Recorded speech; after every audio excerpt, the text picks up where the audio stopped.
Ar žinote, ką šiuo metu veikia Angelina Jolie? O kokiame filme filmuojasi Leonardas DiCaprio? Jeigu dar nespėjote sužinoti, jums būtinai apie tai papasakos jūsų draugai arba kolegos darbe.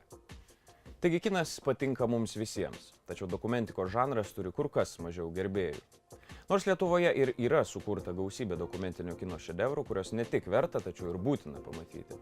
Šiandieną mes turime galimybę pamatyti legendinės kino juostas internete. Lietuvos centrinėme valstybės archyve saugoma gausiausia Lietuvos dokumentinio kino dalis. Siekdami, kad visi besidomintieji galėtų susipažinti su šiuo nacionaliniu kino paveldu, mes ir sukūrėme elektroninę prieigą.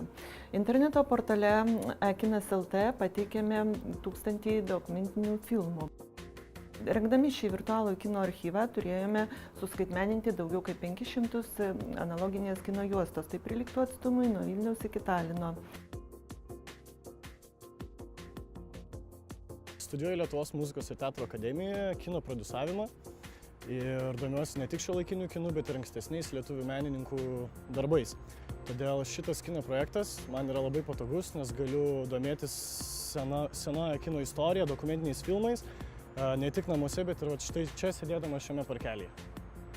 Tęsdami įgyvendintą projektą prisidedame prie bendros kultūros paveldo erdvės sukūrimo, o naudodami šį paveldą aktualiname ir puoselėjame Lietuvos kultūrą. Už suteiktas elektroninės galimybės susipažinti su Lietuvos dokumentiniu kinu internete šis projektas apdovanotas Europos burėmis 2013.